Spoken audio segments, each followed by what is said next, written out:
બાદ પણ મોરબી શહેરના અનેક વિસ્તારોમાં ગંદકીથી લોકો ત્રાહિમામ પોકારી ઉઠ્યા છે। તખતસિંહજી રોડ પર ગંદકીના કારણે વેપારીઓ હાલાકીનો સામનો કરી રહ્યા છે। પાણીના નિકાલની પૂરતી વ્યવસ્થા ન હોવાના કારણે ભરાયેલા પાણીમાં માખી મચ્છરનો ઉપદ્રવ રહે છે। ગ્રાહકોને કિચડમાંથી પસાર થઈ દુકાનોમાં આવવું પડે છે, જેને લઈને વેપારીઓ પરેશાન થઈ રહ્યા છે।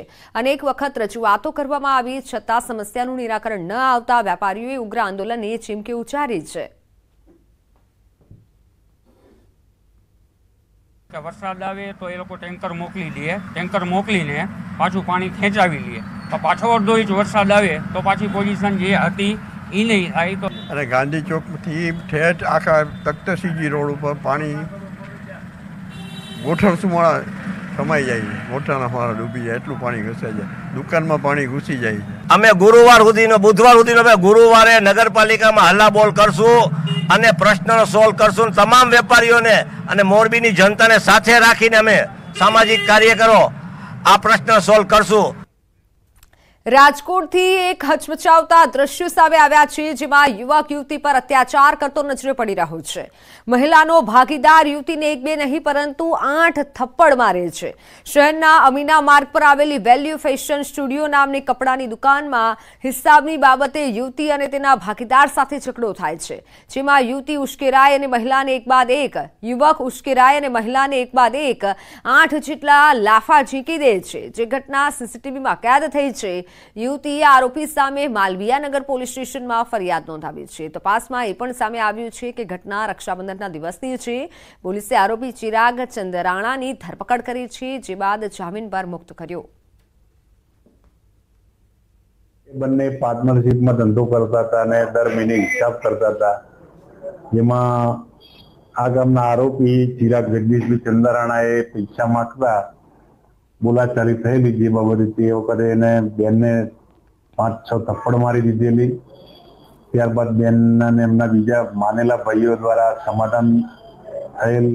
ત્યારબાદ ફરીથી બનાવ બનેલ, જેથી બેન પોલીસની માલવીયાનગર પોલીસની સાથે BNS કલમ 115(2), 352 અને 351 મુજબ ફરિયાદ આપેલી છે। આરોપીની ધરપકડ કરવામાં આવેલી છે। રાજકોટમાં જીમમાં યુવકોની દાદાગીરી સામે આવી છે। જીમની મહિલા કર્મી સાથે ગેરવર્તણૂક કર્યું, મહિલા સાથે અભદ્ર વર્તન કેમેરામાં કેદ થયું છે। જીમમાં મફતમાં એન્ટ્રી બાબતે ગેરવર્તન કર્યું, 7 શખ્સોએ જીમમાં પ્રવેશી દાદાગીરી કરી।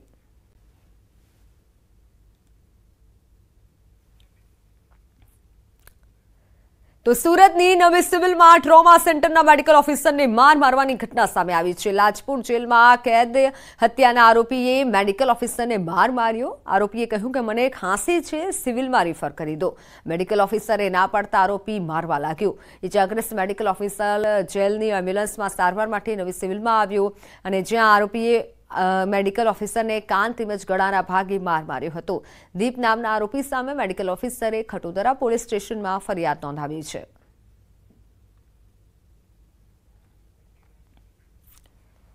મોરબીમાં બિસ્મા રસ્તામાં મહિલા ચાલકો પડ્યા। લાકી પ્લોટ નજીક રોડ પર ખાડાના કારણે અકસ્માત થયો। મોપેડ સવાર મહિલાઓ ખાડાના કારણે રોડ પર પડી, વાહન પર સવાર 3 મહિલા રોડ પર પટકાઈ।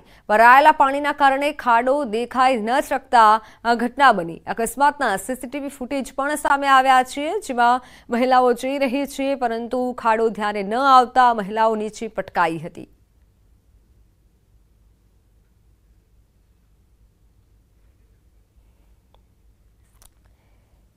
મોરબીમાં જાણે કે પોલીસની પકડ ગુનેગારો પર ઢીલી પડી ગઈ છે। જિલ્લાના અલગ અલગ 3 વિસ્તારમાં તસ્કરોએ તરખાટ મચાવ્યો। 3 અલગ અલગ બનાવોના સીસીટીવી ફૂટેજ પણ સામે આવ્યા છે, જેમાં મોરબીના જેતપર રોડ પર ગોકુલધામ એપાર્ટમેન્ટમાં બુકાનીધારી તસ્કરો ફ્લેટના ફંગોળાતા દરવાજા પર ફંગોળાતા સીસીટીવીમાં કેદ થયા છે। બીજી ઘટના વાંકાનેરના ઢુવા નજીક ડીઝલ ચોરીના સીસીટીવી સામે આવ્યા છે। બુકાનીધારી તસ્કરો ટ્રકમાંથી ડીઝલ ચોરી કરી ફરાર થતા કેમેરામાં કેદ થયા। ત્રીજી ઘટના મોરબીમાં આવેલ બહોરા સમાજના પવિત્ર ધામમાં ચોરીની છે। મોલાઈ રાજા સાહેબ દરગાહમાં પણ ચોરીનો બનાવ બન્યો। અજાણ્યા તસ્કરોએ મોડી રાત્રે દરગાહમાં ઘૂસી પરચૂરણ ભરેલ પેટી ચોરી કરી। દરગાહમાંથી ચોરી તોડવાનો પ્રયાસ કરતા પણ નજરે પડ્યા। હવે પરસેવો છૂટી જતાં જ પોલીસ કામગીરી શરૂ કરી છે। પોલીસે તપાસ પણ હવે હાથ ધરી છે।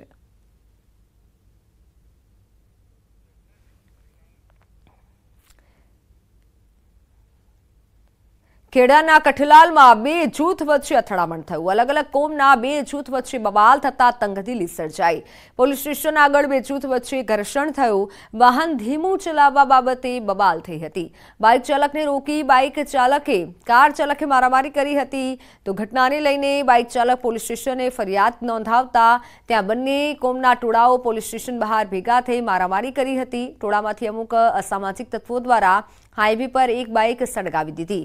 ઘટનાને લઈને સમગ્ર કઠલાલ શહેરમાં 3 ડીવાયએસપી, 6 પીઆઈ, પીએસઆઈ સહિત સમગ્ર શહેરમાં ચુસ્ત બંદોબસ્ત ગોઠવી દેવાયો છે.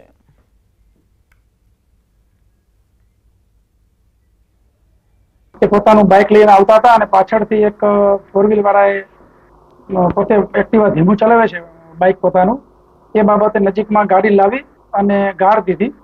અને પછી આગળ જ્યારે બાઇક લઈને જતા હતા ત્યારે ખોખરવાડા પાટિયા જે ઓવરબ્રિજ છે ત્યાં ગાડી વાળાએ એક્ટિવા ઊભું રખાવી અને બીજા 5-7 જણા આવી અને જે બાઇક વાળા ફરિયાદી છે હાલના કેસના એની જોડે લાપટ ઝાપટ કરી અને બંને કોમના ટોળાઓને વિખેરેલા છે. એમાંથી હાઈવે ઉપર એક બાઇક જે છે હજી સુધી બાઇક ઓળખાયું નથી, પરંતુ ટોળામાંથી અમુક અસામાજિક તત્વોએ એ બાઇકને સળગાવી દીધેલું અને તાત્કાલિક પોલીસે જે ટોળા વિખેરેલા અને હાલમાં બિલકુલ શાંતિ છે. મોરબીમાં ઉછીના રૂપિયા ન આપતા ઓફિસ સળગાવવાનો પ્રયાસ. મોરબીના રવાપર રોડ પરની ઓફિસની આગ ચંપી કરી. જુનેદ પિલુડિયા નામના વ્યક્તિએ ઉછીના રૂપિયા માંગ્યા હતા. રૂપિયા ન આપતા ઓફિસના દરવાજા પર પેટ્રોલ છાંટી આગ ચંપી કરી.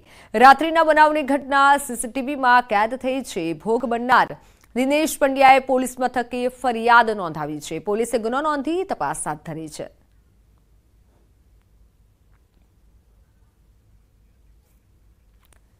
લોકોની સુરક્ષા કરતા પોલીસ કર્મીને મારી નાખવાની ધમકી મળી છે. જૂનાગઢના પોલીસ હેડ કોન્સ્ટેબલ ડીકે ગઢવીને મારી નાખવાની ધમકી મળી. માલદે મેણશ્રી ચાંદેરાએ હેડ કોન્સ્ટેબલને ધમકી આપી. અગાઉ તાલુકા પોલીસ સ્ટેશનમાં એક ગુનામાં આરોપી વિરુદ્ધ ડીકે ગઢવીએ ફરિયાદ નોંધી હતી, જેને લઈને આરોપીએ રેન્જ આઈજી ઓફિસમાં ફોન કરી તેમજ રૂબરૂ જઈ હત્યાની ધમકી આપી દીધી. માલદે મેણશ્રી ચાંદેરા સામે કોન્સ્ટેબલે ફરિયાદ નોંધાવી.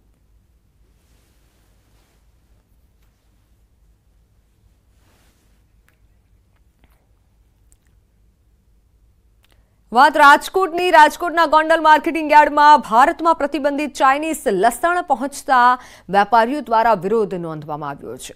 સમગ્ર મામલે ગોંડલ માર્કેટિંગ યાર્ડના સત્તાધીશો દ્વારા રાજ્યના કૃષિ મંત્રી અને સીએમને પત્ર લખી જાણ કરાઈ. ગોંડલ યાર્ડના સત્તાધીશો અને વેપારીઓ સાથે મળી ચાઇનીઝ લસણની હરાજી ન કરી હોવાનું સામે આવ્યું છે. યાર્ડના સત્તાધીશો દ્વારા પ્રતિબંધિત ચાઇનીઝ લસણનો જથ્થો સીઝ કરવામાં આવ્યો છે. મળતી જાણકારી પ્રમાણે ઉપલેટાના અલ્તાબ નામના વ્યક્તિ દ્વારા ગોંડલ માર્કેટિંગ યાર્ડ ખાતે 30 ભારી લસણની આવક કરવામાં આવી હોવાનું સામે આવ્યું છે. ત્યારે પ્રતિબંધિત ચાઇનીઝ લસણ કેવી રીતે ઉપલેટાના વ્યક્તિ પાસે પહોંચ્યું તે તપાસનો વિષય છે. આજે ગોંડલ માર્કેટ યાર્ડમાં ચાઇનાનું લસણ જે બેન્ડ છે ભારતની અંદર, તે ગોંડલ માર્કેટ યાર્ડમાં અંદાજે 30 કટ્ટા જેવું લસણ ઉતરેલું છે. અંદાજે 600-700 કિલોનો જથ્થો છે. હવે લસણ ક્યાંથી આવ્યું છે, કોને મંગાવ્યું છે, એક તપાસનો વિષય છે. લસણ ક્યાંથી એન્ટર થયું, કેવી રીતે આવ્યું, એના માટે અમે અત્યારે રાજ્ય સરકારમાં કૃષિ મંત્રીશ્રીને, ગૃહમંત્રીશ્રીને, મુખ્યમંત્રીશ્રીને અમે ઈમેલ દ્વારા અત્યારે રજૂઆત પણ કરવામાં આવી છે. કેન્દ્રમાં પણ રજૂઆત કરી છે. આવા જેટલા આવારા તત્વો આ કામમાં જોડાયેલા હોય એની ઉપર કડક કાર્યવાહી કરવી જોઈએ. છે કે ગોંડલ માર્કેટિંગ યાર્ડની અંદર ચાઇનીઝ લસણની પણ શરૂઆત થઈ ગઈ છે. એના લાભાલાભો શું હશે, માનવ જાત ઉપર શું એની અસર થશે, એની તપાસ કર્યા સિવાય આડેધડ આવું બિયારણ ક્યાંથી આવ્યું અને કેવી રીતે એની વાવણી થઈ તેની પણ તપાસ માન્ય કૃષિ મંત્રીએ કરાવવી જોઈએ. માલ આવ્યો ક્યાંથી, ખેડૂતોએ ઉત્પાદન કર્યું, ખેડૂતોને કોઈ બિયારણ તરીકે દઈ ગયું છે કે વિદેશથી ક્યાંય આયાત થયું, તો આની પણ તપાસ થવી જોઈએ. હાથની સફાઈ. દ્વારકાના ખંભાળિયા શહેરમાં શાતીર ચોરોએ એન્ટ્રી કરી દીધી છે.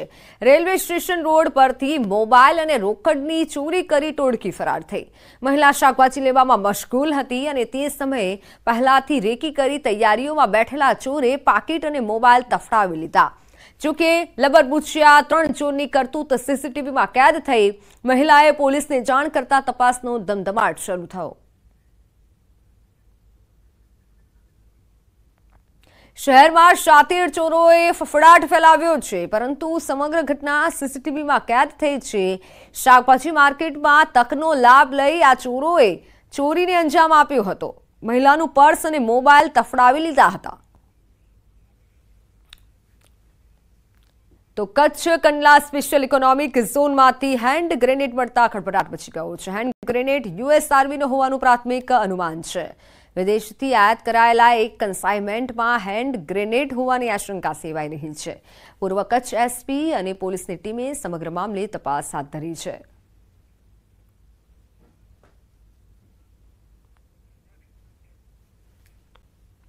શું પોલીસ ગુંડાઓથી ડરે છે? અમે નહીં, પરંતુ જનતા પણ પૂછી રહી છે, કારણ કે પોલીસની હાજરીમાં ગુંડાગીરી થાય તો સવાલ તો થવાનો જ। આજે એવી જ ઘટનાઓ પર પ્રકાશ પાડીશું, જે ઘટનાઓ બાદ ગુજરાત પોલીસ પર સવાલો ઉઠી રહ્યા છે। ફરી એકવાર અસામાજિક તત્વોનો આતંક, ફરી સળગાયો લોહિયાળ જંગ। મોટા શહેરોને પણ લુખ્ખાઓએ બાનમાં લીધા। આ વખતે પોલીસ પણ બની મૂક પ્રેક્ષક।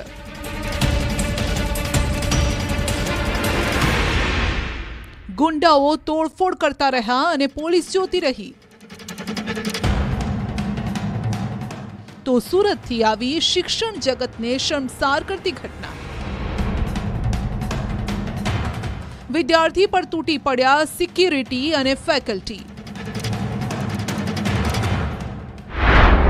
શું અમદાવાદ પોલીસ લુખ્ખા તત્વોથી ડરે છે? શું હવે તોફાની તત્વોને નથી રહ્યો પોલીસનો ખોફ? અમદાવાદના કૃષ્ણનગરમાં બનેલી ચોંકાવનારી ઘટનાને લઈ આ સળગતા સવાલ ઉઠ્યા છે। જરા દ્રશ્યો જુઓ। મર્સિડીઝ કાર પર કેટલાક અસામાજિક તત્વો ધોકા, તલવાર, લાકડીઓ લઈને તૂટી પડ્યા છે। વાહન દ્વારા ડીપર મારવા બાબતે વાહન ચાલક સાથે મારામારી અને તે પછી ઘટના વધુ ઉગ્ર બનતા મર્સિડીઝ કાર સહિતના વાહનને નુકસાન પહોંચાડવાની ઘટના સામે આવી। બનાવના સીસીટીવી સામે આવ્યા, જેમાં દેખાય છે કે કેટલાક લોકો મેદાનમાં પાર્ક કરેલી મર્સિડીઝ સહિત અન્ય કાર અને બાઇકને ધોકા મારી રહ્યા છે। અસામાજિક તત્વોએ મચાવેલા તોફાનના દ્રશ્યો બાદ વધુ એક ચોંકાવનારી ઘટના બની। જ્યારે વાહનમાં તોડફોડ કરવામાં આવી રહી હતી તે દરમિયાન ત્યાંથી એક પીસીઆર વાન પસાર થતી જોવા મળે છે। ખુલ્લા મેદાનમાં ટોળા દ્વારા વાહનોમાં તોડફોડ કરવામાં આવી રહી હતી। તેની નજીકથી પસાર થનારી પીસીઆર વાન અલગ દિશામાં રવાના થઈ। જે તોડફોડ થઈ રહી છે અને પીસીઆર વાન પસાર થાય છે તેની વચ્ચેનું 200 મીટર જેટલું જ અંતર છે। તો પછી સવાલ છે કે પોલીસનું ધ્યાન કેમ ન પડ્યું? આ અંગે અનેક સવાલો ઉઠી રહ્યા છે કે સમગ્ર જે આ ગાડી તોડવાનો જે બનાવ બનતો હતો એ દરમિયાનમાં અમારા એક કૃષ્ણનગરની 3 ગાડી ત્યાંથી પસાર થઈ અને એ નીકળી જાય છે, જેને અમારા ઉચ્ચ અધિકારી સીપી સાહેબ સુધી એ બહુ ગંભીરતાથી લીધું છે અને તાત્કાલિક જે ગાડી અને એની અંદરના જે સ્ટાફ હતો એ તમામ વિરુદ્ધમાં જે છે ઇન્કવાયરી આપી દેવામાં આવી છે અને આમાં ખરેખર બેદરકારી સામે આવેલી એ લોકો સામે ગંભીર ખાતાકીય પગલાં ભરવામાં આવશે। વાહનમાં ડીપર મારવા બાબતે ઝઘડો થયા બાદ કેટલાક લોકોએ વાહનની તોડફોડ કરી। આ તોડફોડ કરવામાં આવી રહી હતી તે દરમિયાન ત્યાંથી પેટ્રોલિંગ કરી રહેલી પોલીસની ગાડી પણ ફરતી જોવા મળે છે। પોલીસની નજર સામે જે ઘટના બની રહી છે તેના પર પોલીસ કેમ આંખ આડા કાન કરી રહી છે? બીજી તરફ જે અસામાજિક તત્વો વાહનોમાં તોડફોડ કરી રહ્યા હતા તેમણે પણ પોલીસના ડર વગર ગુનાહિત પ્રવૃત્તિને યથાવત રાખી। રાજકોટમાં પણ અસામાજિક તત્વો બેફામ બન્યા છે। જુઓ આ દ્રશ્યો। માત્ર 5 સેકન્ડમાં આ શખ્સે મહિલાને 8 લાફા ઝીંકી દીધા। મહિલા હજુ કંઈ સમજે તે પહેલા આ શખ્સ રાક્ષસની જેમ તેના પર તૂટી પડ્યો। દાવો છે કે પીડિત મહિલા અને આરોપી ચિરાગ ચંદારાણા અમીન માર્ગ પર કપડાની દુકાનમાં ભાગીદાર છે। બંને વચ્ચે હિસાબ પેટીના રૂપિયા બાબતે બોલાચાલી થઈ। જોકે મામલો એટલો ઉગ્ર બની ગયો કે આરોપી શખ્સે મહિલા પર હુમલો કર્યો, જે ઘટના સીસીટીવીમાં કેદ થઈ। ફરીથી જુઓ આ શખ્સનું રાક્ષસી કૃત્ય। આ સમગ્ર મામલે માલવીયનગર પોલીસ સ્ટેશનમાં ફરિયાદ નોંધાઈ છે, જેના આધારે પોલીસે વધુ તપાસ હાથ ધરી। આ ઉપરાંત રાજકોટમાં જમવડી ચોકડી પાસે કેટલાક શખ્સોએ જીમમાં મહિલા સાથે ગેરવર્તન કર્યું। જીમમાં મફતમાં એન્ટ્રી બાબતે 7 જેટલા શખ્સોએ મહિલા કર્મચારી સાથે બોલાચાલી કરી। દાવો છે કે આ દરમિયાન શખ્સોએ અપશબ્દો બોલી મહિલા સાથે અભદ્ર વ્યવહાર પણ કર્યો। આ મુદ્દે પણ જીમ સંચાલકે તાલુકા પોલીસ મથકે ફરિયાદ નોંધાવી છે। વડોદરામાં ગોકુલનગરના ચિંતામણી કિંગ મંડળના યુવાનોએ પોલીસની હાજરીમાં બબાલ કરી. અયોધ્યા કા રાજા ગણેશ યુવક મંડળના યુવાનો મંડપમાં ડેકોરેશન કરી રહ્યા હતા તે દરમિયાન બબાલ કરી. પૂર્વ કોર્પોરેટરના પૌત્ર મિહિર સોનેરા અને તેજસ સોનેરાએ ડીજેમાં ઉશ્કેરણીજનક ભાષણ આપીને બબાલ કરી. ગણેશ મંડળના લોકો સામે ટી શર્ટ કાઢી અર્ધનગ્ન થઈ ડાન્સ કરી મહિલાઓ સામે અભદ્ર ઇશારા પણ કર્યા હોવાનો આરોપ લાગ્યો છે. ત્યારે ગોત્રી પોલીસે બબાલ કરનાર 8 શખ્સ સામે ફરિયાદ નોંધીને તપાસ હાથ ધરી. મહત્વનું છે કે ગોત્રી વિસ્તારમાં ગત વર્ષે પણ મારામારી થઈ હતી. ત્યારે શું અસામાજિક તત્વોને પોલીસનો ડર નથી, કાયદો કડક નથી કે કાયદાનું પાલન નથી થતું, આવા સવાલો ઉઠી રહ્યા છે. આ તરફ સુરતમાં શિક્ષણ જગતને શર્મસાર કરતી ઘટના બની. ફેકલ્ટી દ્વારા વિદ્યાર્થીને ઢોર માર મરાયો. સુરતની પ્રતિષ્ઠિત Sardar Vallabhbhai national institute of ટેકનોલોજીમાં ઘટના બની, જેમાં સિક્યુરિટી ગાર્ડ અને ફેકલ્ટીએ વિદ્યાર્થીને માર માર્યો. માર માર્યાનો વિડીયો વાયરલ થતા તપાસ કમિટીની રચના કરવામાં આવી. અરવલ્લીમાં બાઇક સવાર યુવકે સ્ટન્ટ કરીને રોડને બાંધમાં લીધો. હાઈવે પર યુવકે બાઇક પર જોખમી સ્ટન્ટ કર્યા છે. આ વિડીયો વાયરલ થઈ રહ્યો છે. જૂના ભવનાથ મંદિર રોડનો વિડીયો હોવાથી મંદિરે દર્શન કરવા આવતા ભક્તોમાં પણ ડરનો માહોલ છવાયો. મારામારી, લાફાવાળી, દેવાવાળી, ખુરશીના ઘા, ઢીકા પાટુનો માર. ઝઘડાના દ્રશ્યો છે કલોલ નગરપાલિકાના. શહેરમાં બાકી કામો ન થતા લોકો એવા વિફર્યા કે ભાજપના કોર્પોરેટરની ધોલાઈ કરી નાખી.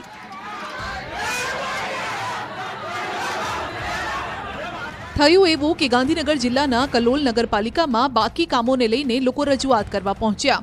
સ્ટેન્ડિંગ કમિટીએ મંજૂર કરેલા કામોનું ફરીથી રીટેન્ડરિંગ કરતા વિવાદ વકર્યો. ત્યારે નગરપાલિકાના સભ્યો અને લોકો વચ્ચે વાતચીત ચાલી રહી હતી.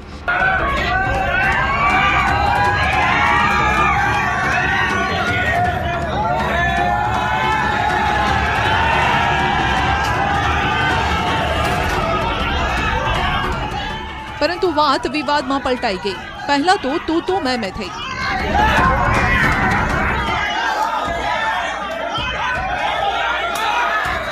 વિકાસના કામોના રીટેન્ડરિંગને લઈને વિવાદ એટલો ઉગ્ર બની ગયો કે વાત મારામારી સુધી પહોંચી ગઈ.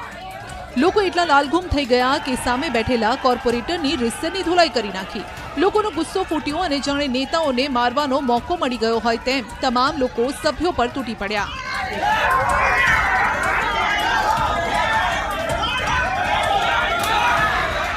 હાજર લોકોએ મારામારી કરી, ખુરશી પણ માથે ફેંકવાનો પ્રયાસ કર્યો. 1-2 લોકો તો ટેબલ પર ચડી ગયા. સભ્યોને લાફાથી માર મારી ગાલ લાલ કરી દીધો. થોડી વાર માટે નગરપાલિકા જંગનો અખાડો બની ગઈ હતી. લોકોએ ભેગા થઈ પાલિકા પ્રમુખ શૈલેષ પટેલનો હુરિયો પણ બોલાવ્યો. આ તરફ ભાવનગરના જૂના સિંધુનગરમાં લોહિયાળ જંગ ખેલાયો. અસામાજિક તત્વોએ વેપારી પર ચપ્પુના ઘા માર્યા. ઘટના કંઈક એવી છે કે પાનનો ગલ્લો ચલાવનાર ભરતભાઈ અસામાજિક તત્વોની માથાકૂટમાં વચ્ચે પડ્યા. બંને લોકોને શાંત પાડવા જતા એક શખ્સે વેપારીને જ ચપ્પુના ઘા માર્યા. જે બાદ ઇજાગ્રસ્ત યુવક ભરતને સટી હોસ્પિટલમાં ખસેડવામાં આવ્યો, જ્યારે કે 2 શખ્સ વિરુદ્ધ ફરિયાદ પણ નોંધવામાં આવી. મારામારીના દ્રશ્યો છે ભરૂચના. અહીં પણ લુખ્ખાઓ બેફામ છે.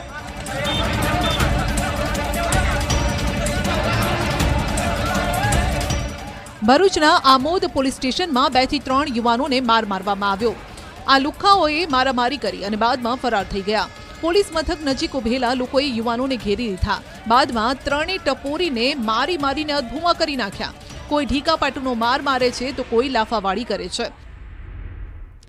લુખ્ખાઓને ઢીબીને લાલ ઘૂમ કરી નાખ્યા. કપડાં પણ ફાડી નાખ્યા.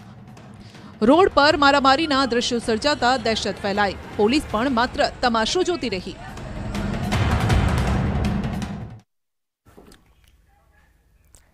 તો હાલ સમાચારોમાં સમય થયો છે વિરામનો.